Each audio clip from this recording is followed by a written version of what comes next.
Hey everyone, my name is David Cordero and thank you for joining me for my Mathematicals Models presentation on number disks with a place value chart. So let's jump in. What are number disks? Number disks are manipulative that are kind of like special coins with values placed on them that basically denote a certain place value. So ones, tens, hundreds, thousands, and so forth. And basically they're just coins with the numbers printed on them so that they're easy to understand. Now, these number disks teach place value mainly. They obviously are put into a place value chart where students can kind of position the disks in the different columns that illustrate the concept of place value. So, like over to our right, we can see these a place value chart with number disks placed inside them. So, looking at our thousands column, we can see 1,000 or 2,000 chips, and we know that that would be 2. We look at our hundreds chips and we have 400 chips, which would be our denoting of 4. We have a 1 in the tens place, which we would denote with a 1 in our tens place. And lastly, if we count up those ones, we have 2, 4, 6, 8. So that would be 8 ones to give us our final answer of 2,418. This just kind of helps visualize place value and how numbers are written out. Now, number disks also teach regrouping. So when we're working with this kind of tool, we're able to see a visual of how regrouping works. So by using a place value chart, students are able to add and combine disks in the appropriate columns, and it kind of shows them a visual of how to regroup because it's kind of more of an abstract thought. So first, if we look at our example, we have a problem 157 plus 46. So first we would denote 157 at the top. So we have a 100 chips we have a 1 in 100s, 5 tens, and 2, 4, 6, 7 ones to denote 157. And then we add a few more chips. 4 tens chips for 40, and 6 chips for ones to show 6 ones. Next, we are able to kind of count up 10 ones to see if we can convert it into a 10. And of course, we see 1, 2, 3, 4, 5, 6, 7, 8, 9, 10. So we're able to change this grouping of ones into a single 10. Now, if we count up our tens, we have 10 tens, which means we're also going to regroup this whole group into a single hundreds. And now those chips turn into a 100 chip, and now we have 2 hundreds and 3 ones, which gives us our final answer of 203. And again, this just acts as a big visual for students as they're learning regrouping.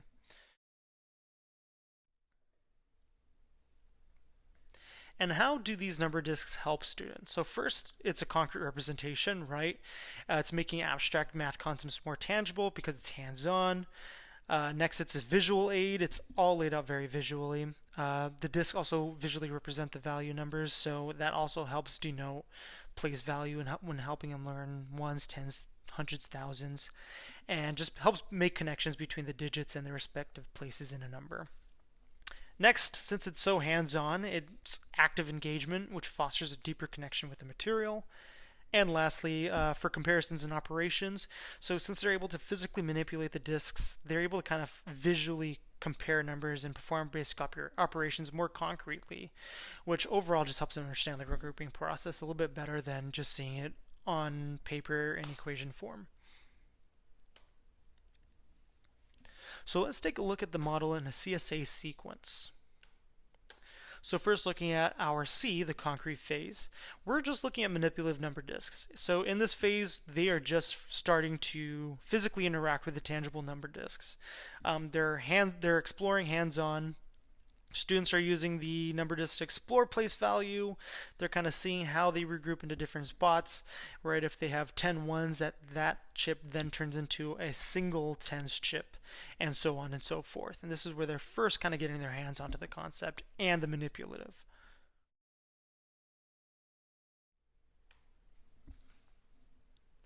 So now moving on to the S, the semi-concrete phase. The students are now moving to visual representations. So instead of using the physical manipulatives, they're actually going to make a representation of their own making.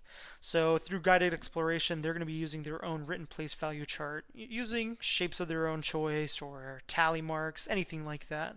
They're going to be making that themselves, kind of replicating the physical and visual activity that they did before with the manipulatives into a thing that kind of transfers it more to an abstract thought, right? Where they're kind of making it themselves. However, there's still a visual representation that helps them out in completing the process.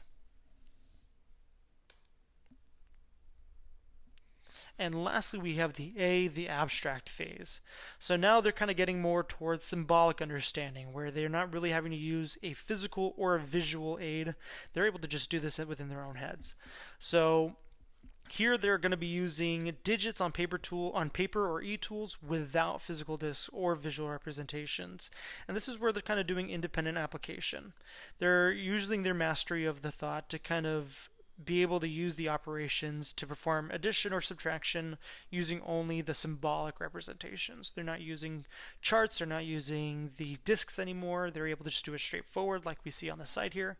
This regrouping work, they would be able to do these equations just out of their head, at least understand the idea of regrouping rather than putting a 12 under the 6 plus 6 and going to the next one.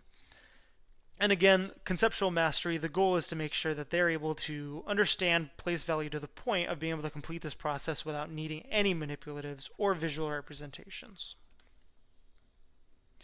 So let's go ahead and try it. Let's see how it is in the CSA phase, and we're going to mainly focus on the concrete phase.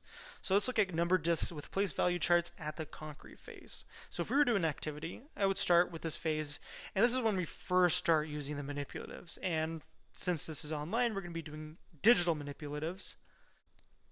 So you guys can go ahead and open up this link that leads us to a digital manipulative number disk.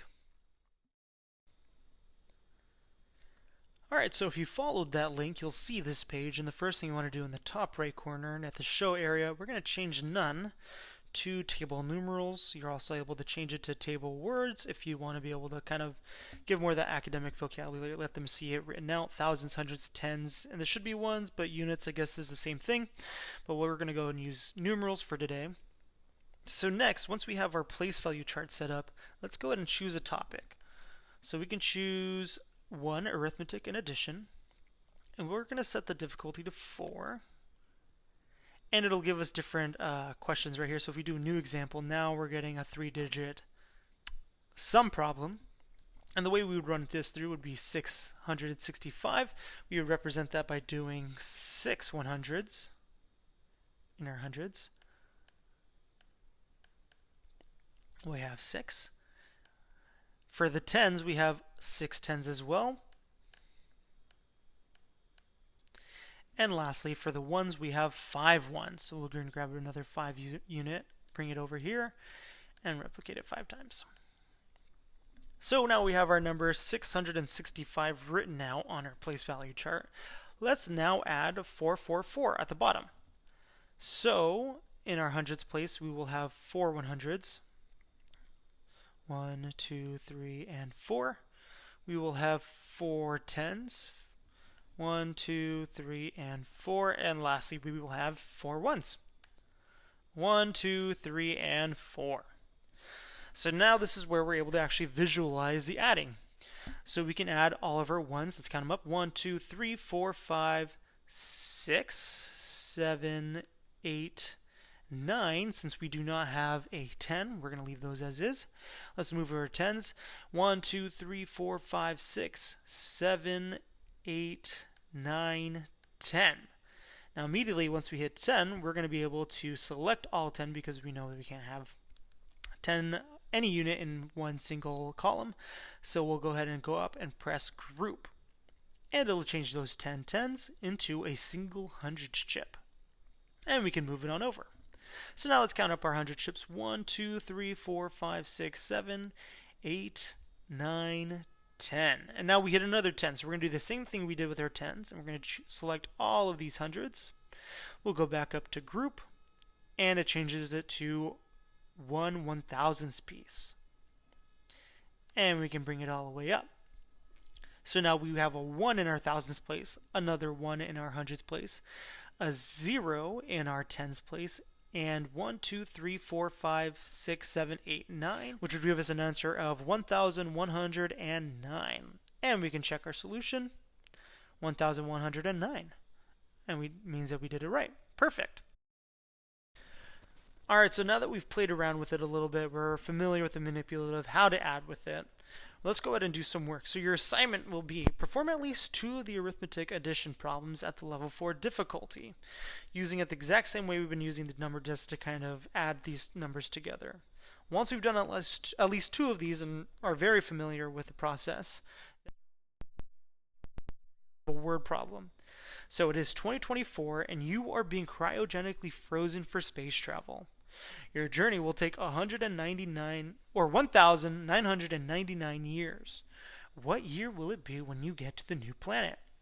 Use number discs to find your answer. And I'll go ahead and give you guys a little time to work out these problems on your own using the digital manipulative. All right, great job. And that would have been what we would have done during a concrete phase, where we're first using the manipulatives to actually work out the problems and the process that we're learning about. Next, if we went into the semi-concrete phase, you guys would be doing this process on your own using tally marks, right? We wouldn't be using the digital manipulative anymore. We would just be using tally marks or shapes of your own choosing. And then moving into the abstract phase is when I would just give you a normal addition problem using multi-digit numbers, and you would just add them right away without having to use any representations or manipulatives of any kind. Alright, and that does it. Thank you everybody for watching my presentation. I can't wait to view all of yours. And with that, I hope you guys all have a good night.